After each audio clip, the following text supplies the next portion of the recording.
If your bozo friend's family kept a pet chimpanzee at their sick cliffside Hawaiian villa, would you still vacation there? Ben here is their quirky furry family member that they've been raising for years, training with a linguistic tablet to communicate in English. Right as he's coming into adulthood, he gets bitten by a rabies-infected mongoose, which sends curious Ben into a murderous rage. In this How to Beat video, I'm gonna break down the mistakes made, what you should do, and how to beat the SMART CHIMPANZEE in PRIMATE. The first case of hydrophobia was recorded in 2300 BC. Animals infected are literally driven crazy by the sight of water. If not treated within 48 hours, there's no cure. Hydrophobia is now more commonly referred to by the Latin word for madness, rabies. Ominous history lesson aside, Doug Lambert is a chimpanzee veterinarian attempting to administer a rabies shot to an infected chimp, apparently at night, by himself, on his hands and knees, crawling into a hidey hole inside the enclosure with the keys in his pockets, waving a toy in one hand with a needle in the other. Baby talking a sick, wild animal who possesses superhuman strength. It goes about how you'd expect. Now seems like a good time to plug that the uncensored version is on my Patreon, because Jesus face ripped off Christ, that was ghastly. The movie rolls back 36 hours to a friend's reunion at a baller Hawaiian estate. Lucy Pinborough's clearly the main protagonist here, joined by her friends Kate, Nick, and Hannah. Hannah is a bit of a skank, and is almost certainly going to die first.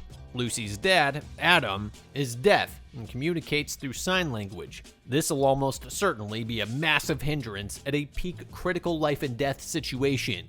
Lucy's sister is also here, accompanied by the family pet, a well-behaved golden retriever that likes food, pets, walks, and hugs. A perfectly bred human companion that is supportive to the entire family. They're living with a fucking chimpanzee, a wild jungle psychopath that'll rip your balls off because you gave a slice of cake to your friend for their birthday and didn't share some with them. That actually happened. Not the baby part, but the guy who brought a cake out for his little pet chimp without sharing with the other chimps. They got jealous over the perceived unfairness, got out, and tore him to shreds, leaving him catastrophically maimed, but still alive.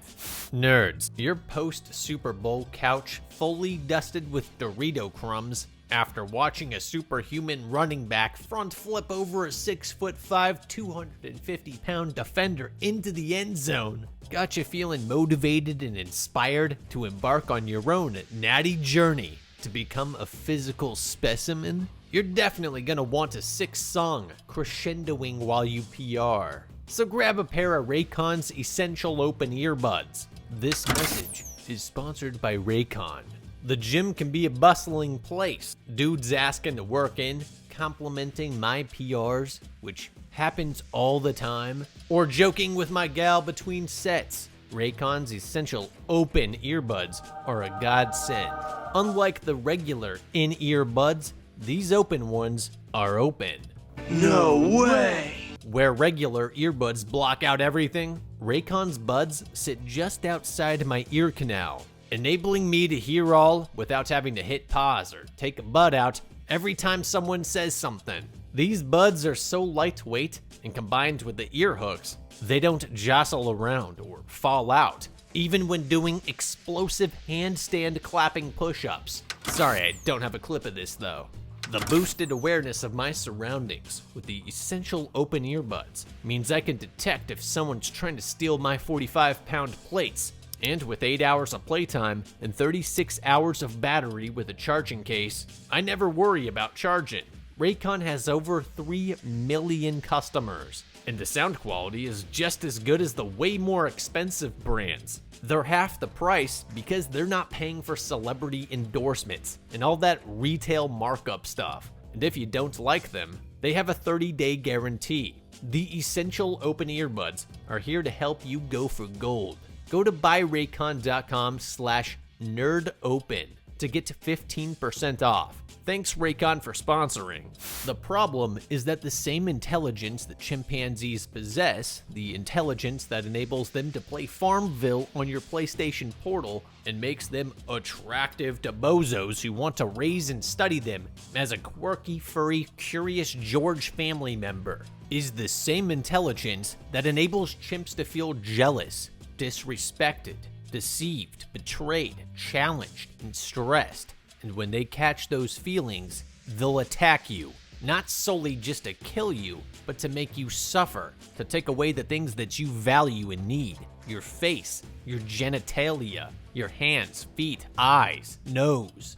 Chimpanzees don't operate with human ethics or morality. They don't feel remorse or guilt the way that we do. They can't regulate their emotions or understand consequences the way that we do. They operate under entirely different emotional and dominance hierarchies. They're wild animals with all the viciousness of human beings, unencumbered by the regulatory mechanisms that we possess. You can't keep them in your home, with your children, with strangers coming around. You might be able to train them a bit when they're young, but after the age of 4 or 5, their hormones, hardwiring, and immense strength kick in, and they become uncontrollable. You'd think that there's been enough savage, utterly brutal attacks on humans who thought that they could keep chimpanzees as pets that nobody would try it again.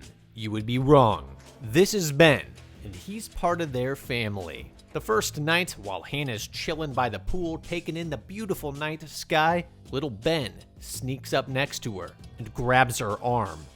Stop! Get off! Luckily, his dad, Adam, uses an R whistle to call off the chimp's assault. Yeah, I think Ben here is, coming of age. He types into his phone, "Weird around strangers. No shit. It's a chimp." They play this off like it's all cool, no big deal. But the reality is it's definitely strong and capable enough to ruin her dating life for good. I'm sorry, but the only condition that I'd be keeping a chimp around in is if I was carrying a double stack 10 mil, which is why I would never keep a chimp around. Adam finds a dead mongoose in Ben's enclosure and discovers that Ben was bitten by it. After locking Ben up, he plans to take the mongoose to a lab the following morning to run tests and ask the local chimp vet, Mr. Doug Lambert, to check on Ben before leaving to participate in a book signing. And we all know how that went. Unfortunately, the bozo brought his keys into the locked cell, which means the rabies-infected primate now has a means to escape. I'm not exactly sure what the protocol is for administering rabies shots to a chimp, or taking its blood, but if it was me, it would be with a dart rifle from outside the steel cage. And that's how zoos actually handle medical procedures for chimpanzees. They have double-door systems where a keeper enters a secured area. The outer door locks behind them, at which point the indoor door can open. Locks are shielded with no exposed keyholes that a primate could access from inside, and physically entering their enclosure is only done with massive precautions, and only done when absolutely necessary. Not even for medical treatments. If they need to administer injections or take blood samples, there'd be a hole in the cell that the chimp could stick his arm out through, so the vet could jab him from safety. If a medical procedure needed to be done, they would sedate it with either oral sedatives in its food or a tranquilizer dart. No way some idiot is walking in by himself to do this, especially not without Adam present. Realistically, if properly executed, there should be no risk to Doug, and no chance of a chimp breaking out of the enclosure. When going to get a bowl of Cheerios late at night, Kate's confronted by a frothing, angry Ben. She yells for Lucy to come down, and tells her that there's something wrong with Ben, that he was about to attack her. Lucy's confused by how Ben even got out of his enclosure. I would say this is when you hunker down, tell everyone else to hide, and call animal control. Aaron comes out too, with a timely comment about how Ben would never hurt anyone, immediately followed by the sounds of Hannah screaming. That's Hannah. That's like Dyatlov saying you didn't see it because it's not there. You weren't attacked because the chimp couldn't hurt anyone. An RBMK reactor can't explode. Ever heard of Travis the chimp, dummy? Luckily, nobody's been mutilated. Yet. Nick's bright idea is to tie the chimp up with some spare utility rope. Okay, good. You do that. We'll all head to the car. Surely the distressed chimp won't get upset and attack you all for this transgression, even if you got it on him. There's no way that rope will hold it all. Dude, just leave. Aaron tries distracting him while Nick goes for the hog tie, which kinda works, except now Ben's probably feeling mighty betrayed. Everyone stands around in front of the pissed off chimp, trying to decide what to do, like they're making dinner plans. Hannah suggests the Lucy's family should have had a gun somewhere that they could use to put this sick animal down. Of course, Lucy's upset by this because Ben's her sweet little furry family member, forgetting that Ben could rip her arms off and beat everyone to death with them. That's when the veterinarian's phone begins ringing, coming from the enclosure. Oh, good. Maybe the sight of Doug Lambert's faceless corpse will change this dumbass's mind. Before they can all come to an agreement on where the herd of sheep should migrate to next, Ben finishes chewing through the rope. Next bright idea is to jump in the pool, because chimps can't swim. Which is true. They generally hate deep water because they're naturally not very buoyant at all. Yeah, I mean, that was their best move in this situation. I just hope someone remembered to bring their phone.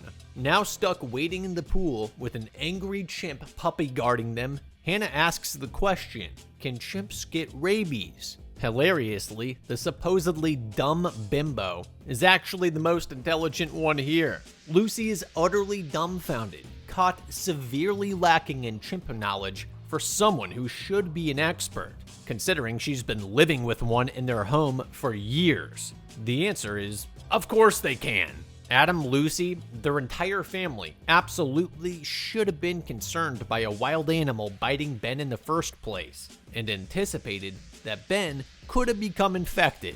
Yes, Hawaii's known to not have rabies locally, due to their strict animal importing procedures. But come on, guys, it's a big place with boats coming in and out.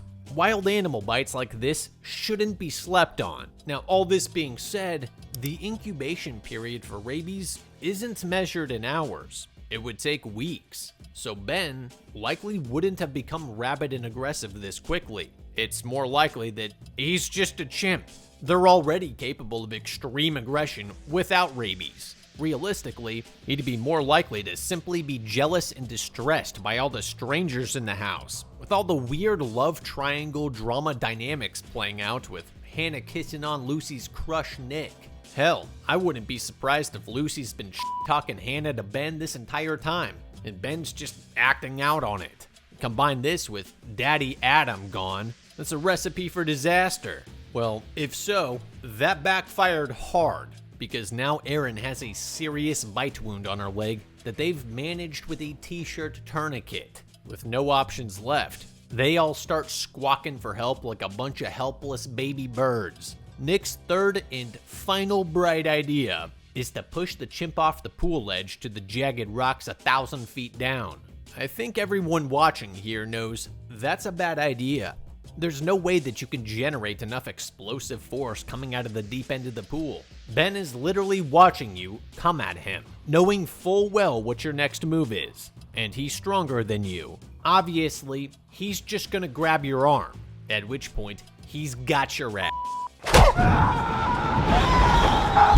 The first rule of survival is to not do anything brash in a panic, like face tanking a chimp.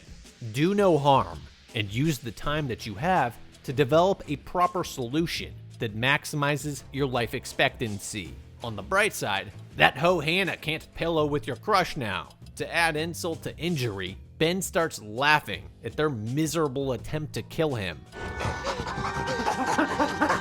Their next big problem is that they're being forced off the edges to tread water, which is unsustainable for longer than an hour max. They need to be filling their lungs and floating on their backs to conserve energy as much as possible, until Adam gets back and hopefully survives long enough to get a 911 call out. Oh my god, why are you crawling? He can see you. I will say, the raft was a good move, and buys them a bunch of time.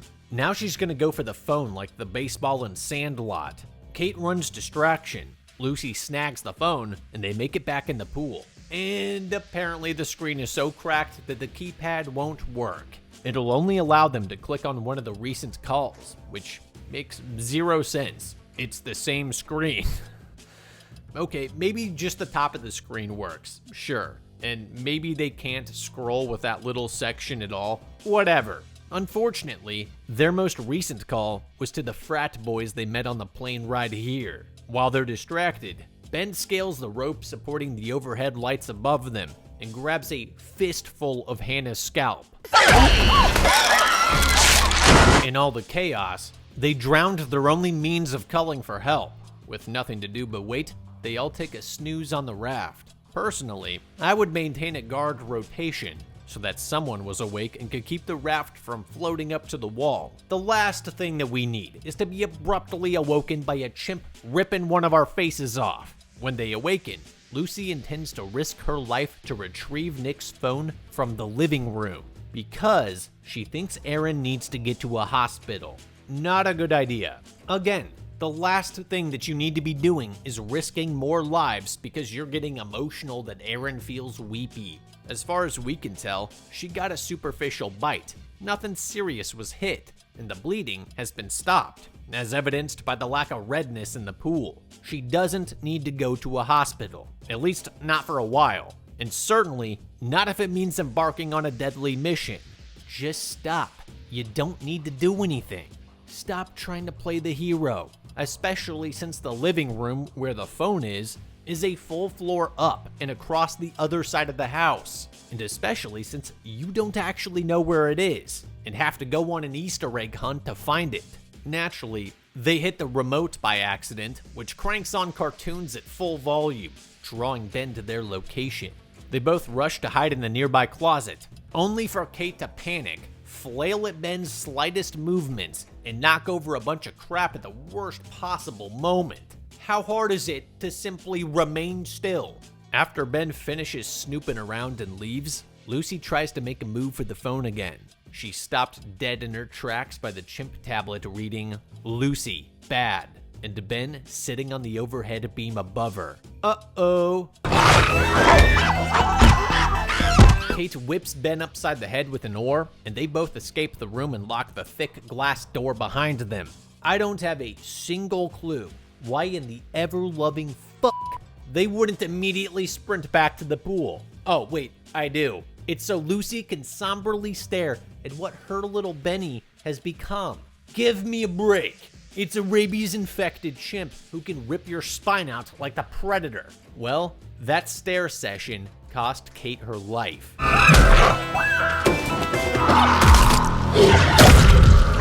You gotta love the sheer ineptitude of Lucy. Right before Kate's head gets caved in, she jogs up and goes, "Ben, stop! OMG, Ben." Imagine being reduced to watching a chimpanzee brain your bestie, and all you can mentally and physically do as a human being is resorting to politely telling it to stop, trying to appeal to a wild animal's sense of reason. I sincerely hope Lucy's really rethinking her whole love each day, love everything. Laissez-faire, why would I keep a gun around while playing patty cake with an adult chimpanzee who your dad locks in a steel cage every night philosophy? And wises up to the fact that the only way that this gets resolved is through high quantities of violence. To that end, Hannah jumps out and throws a rope around Ben's neck, and they try to drag him into the pool where they can drown him. It doesn't work. Ben rips the rope right out of their hands. Okay, back to square one. Well, what's next? Oh, good. Those frat boys showed up and boldly invited themselves inside their empty-looking home. Their massacre should provide enough of a distraction to get to the phone, and maybe even to get to the car. This guy is getting way too cozy in a stranger's house. He'd have been lucky if the dad showed up with a gun. Instead, he got cornered by some idiot's pet chimp who completely rips his jaw off. God damn. While his friend is getting savagely shoveled, Hannah makes a break for the phone, keys, and then car. Only she hopped in the wrong car. Whoops. Ben's now outside her window, holding the keys to her vehicle as she desperately tries to convey the situation to police dispatch. As the saying goes, police are only minutes away when a chimp is seconds from beating you to death like a bongo drum. Ben pops the trunk, hops into the seats next to her, and tears her throat apart.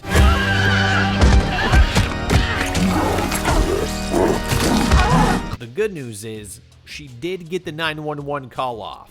Just then, Adam arrives back home from his book signing adventure. What's worse than having a pet chimp is being deaf while having a pet chimp. That you can't even hear his soundboard or communicate with him through sign language. And even worse than that, being a moron with a pet chimp.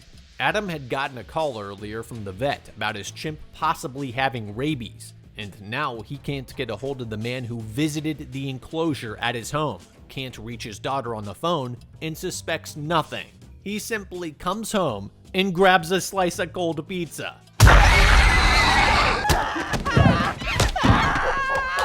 In a brief moment of lucidity, Benny seemingly tries to hold hands with Lucy. Lucy gets swooned, seeing her old pal again through the haze of the rabies infection. And instead of immediately going for the eye gouge, she tries to hold hands with him. Oh, nope. Looks like he didn't want to play patty cake. Or maybe he did, just with your floppy fish hand. She thumbs his bite wound and hides under the bed. Aaron hobbles up to save the day, yelling for Benny to leave her alone, like that Britney Spears chick. Her heroic, unarmed rescue doesn't go too well. Ben basically rips her a new one. Upon seeing some frat bro in his daughter's bed, missing his entire jaw, Adam finally realizes his pet chimp might indeed have rabies. He runs outside just in time to blow his little whistle before Ben rips Lucy's jaw off too.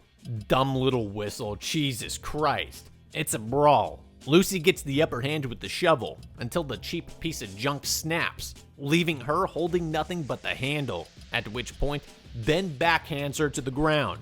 Just as it's about to be Game of Thrones for Adam, he smashes a wine bottle over its head and corkscrews it into Ben's chest, clearly nowhere deep enough to hit the heart. Which is why it's confusing to me that they turn their backs on this utter killing machine to hug it out before braining Ben like Ben brained Kate, like the Drive elevator scene. Honestly, that was way too unsatisfying and way too quick of a death. After everything that it did, I would want to string it up and torture it to death over a few weeks. But nerd, that poor animal just had rabies. It couldn't help it. Like I said, no way rabies turns Ben violent that quickly. The presence of strangers, its dominant father figure Adam, leaving the house for the weekend. The love drama with Lucy visibly hateful of Hannah and resentful towards Nick. Ben growing into adulthood with big ape hormones coursing in its veins. It's not crazy for a chimp like Ben to snap from the combination of these causes. Just a shame it came down to fighting for their lives with random household objects. This is what blickies are for. Shame too that Adam didn't have any strong sons around. Seriously, you're raising a pet chimp with two skinny teenage girls? I wouldn't be chill with it, even if Dwayne Johnson was my son. Well, better enjoy your last night in that amazing cliffside house before Adam gets sued into oblivion with civil lawsuits for 6 counts of wrongful death, negligence, liability, and damages, and is sent to jail for the rest of his life for involuntary manslaughter. Let me go ahead and replay that part one more time, where Lucy was like, "What do I need a gun for?" Don't you have a gun or something? You want to shoot him? The police and doctors, having traced Hannah's call, arrive as the family gathers in the front yard. Aaron's taken to the hospital, while Adam and Lucy reassure her that she'll never be alone again. Okay, wow. I'm sure glad the takeaway here is that they just need more family togetherness time. Maybe you guys want to reflect on how much of dumbasses you are? Lucy's startled when an officer, collecting Ben's soundboard for evidence, accidentally presses a button and it plays. Ultimately, Adam's family ended up totally fine. It was just all their friends and their beloved pet chimp that got killed because of their idiocy, until they buy a second pet chimp to replace Ben. Once Ben started frothing at the mouth, their best move was just to stay in the pool until Adam got back. At that point, everyone should have jumped out, grabbed something sturdy, and ganged up to overwhelm him. For that reason, I think Ben in Primate was beaten. Moral of the story? Obviously, don't keep chimpanzees as pets.